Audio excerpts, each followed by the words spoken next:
पुराने सांसद थे यहाँ के वर्तमान वीरेंद्र सिंह, उनके समय में इसको बेच करके दलाली का काम किया गया।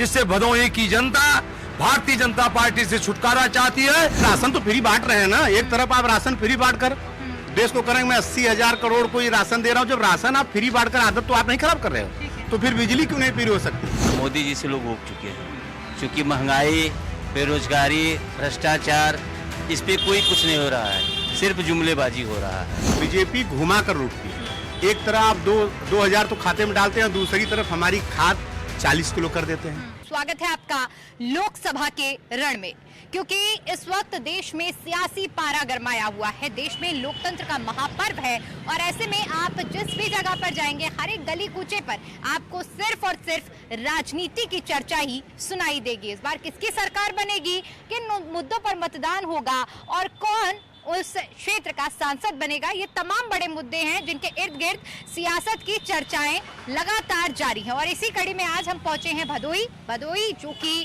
कालीन के लिए अपने आप में एक फेमस है, जिसे इंग्लिश में कारपेट भी कहा जाता है, जिसे ओडीओपी में भी शामिल किया गया। ऐसे में भदोही की जनता से जानते हैं कि आखिर इस बार मतदान के लिए उनके क्या अहम मुद्दे रहने वाले हैं और किसके लिए यहाँ की जनता ने मन बनाया है। तो ये एक दुकान है जहाँ पर समोसा, चाट, पकौड़ी बनती है और यहीं पर ये कुछ लोग मौजूद हैं।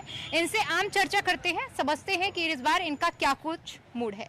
क्या लग रहा है, इस बार किसके पक्ष में माहौल बनता हुआ नजर आ रहा है? इस बार इंडिया गठबंधन के पक्ष में माहौल बन रहा है और मोदी जी से लोग उब चुके हैं, क्योंकि महंगाई, बेरोजगारी, भ्रष्टाचार, इस पे कोई कुछ नहीं हो रहा है, सिर्फ जुमलेबाजी हो रहा है।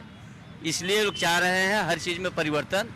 इस बार जो है लोग परिवर्तन चाह रहे हैं। अगर मुद्दों की बात की जाए तो भदोही के क्या कुछ अहम मुद्दे रहने वाले हैं जो इस बार चुनाव में हावी रहेंगे? हमारे जनपद का सबसे पुराना एक मुद्दा है विश्वविद्यालय। भारतीय जनता पार्टी की सरकार में यहाँ के सांसद ने जब विश्वविद्यालय बनने की भदोही बात आई, तो जो यहाँ वर्तमान सांसद रमेश बिंद जी हैं, उन्होंने इस विश्वविद्यालय का विरोध किया, उसको मिर्जापुर ले जाने के लिए पूरा प्रयास किया, जिससे यहाँ के छात्रों में, नौजवानों में बहुत ही आक्रोश है। यहाँ की चीनी मिल जो मजदूरों के लिए एक जीवन यापन का कार्य करती थी, भारतीय जनता पार्टी के एक पुराने सांसद थे यहाँ के वर्तमान वीरेंद्र सिंह, उनके समय में इसको बेच करके दलाली का काम किया गया।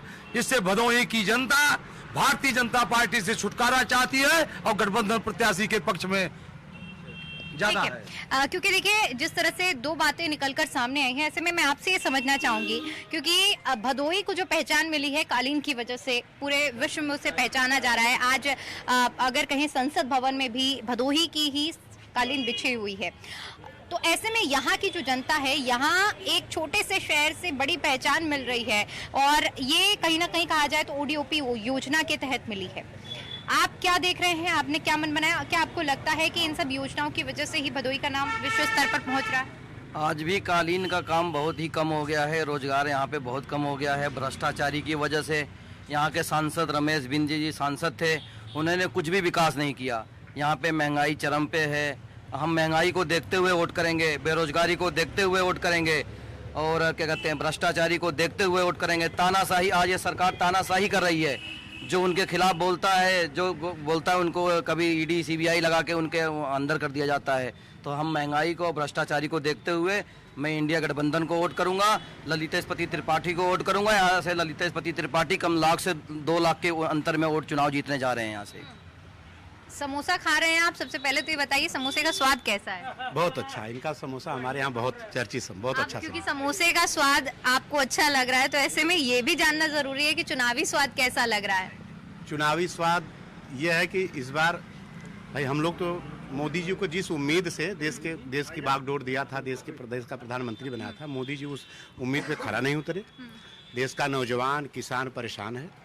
लोकल मुद्दे भी बहुत हैं। यहाँ KNPG कॉलेज है, पूरे जनपद के छात्र कई सालों से इसको विश्वविद्यालय बनाने की मांग कर रहे हैं। उस मुद्दे पे बीजेपी फेल है।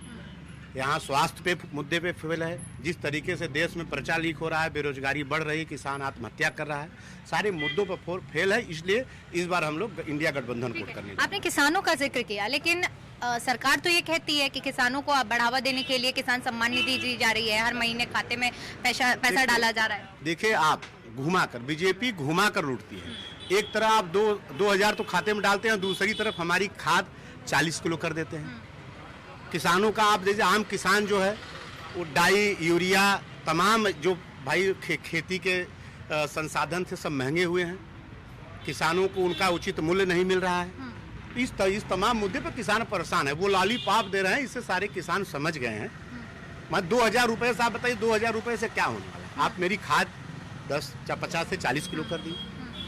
हर भाई किसान के जितने संबंधित समस्या सब। हाँ, इन्होंने एक काम किया भाई, जो किसानों का बिजली बिल था पंप का, वो चुनाव के पहले माफ किया है, लेकिन घरेलू बिल किसान हर किसान तो बड़ा किसान नहीं है कि उसके पास मशीन है।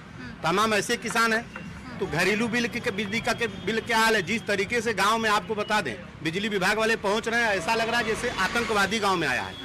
40, 50 की संख्या में पहुंच रहे हैं बगैर अनुमति का। बिजली बिल की बात कर रहे हैं, क्योंकि दिल्ली में भी बिजली के बिल को माफ किया गया है केजरीवाल सरकार की ओर से। एक आम जनता होने के नाते मैं आपसे ये समझना चाहूंगी कि क्या बिजली का बिल माफ कर देना, बसें माफ कर देना जनता के हित में है या नहीं? अरे भाई, क्यों नहीं है? आप हमें बताइए, एक आम आदमी 2 से 3 हजार रुपया बिजली बिल दे रहा है, और जिस तरीके से फर्जी बिल आ रहा है, पूरी जनता परेशान है। इनके गांव में जो बिजली बिल के लोग जाते हैं वसूलने के लिए, धमका के हड़का कर मुकदमे के नाम पे मोटी रकम ले रहे हैं लोगों से। 10,000 20,000 तो आपके ऊपर FIR कर दिया जाएगा। इन सब तमाम मुद्दे से बीजेपी फेल है। क्यों नहीं भाई? अगर दिल्ली में हो सकता है, तो यूपी में क्यों नहीं बिजली बिल छूट हो सकता है, पानी बिल छूट हो सकता है? ठीक है, लेकिन इससे कहा तो ये भी जा रहा है ना कि लोगों को फ्री की आदत लग रही है। हाँ, तो फिर राशन तो फ्री बांट रहे हैं ना। एक तरफ आप राशन फ्री बांट कर देश को करेंगे, मैं 80,000 करोड़ को ये राशन दे रहा हूँ। जब राशन आप फ्री बांट कर, आदत तो आप नहीं खराब कर रहे हो, तो फिर बिजली क्यों नहीं फ्री हो सकती? ठीक है।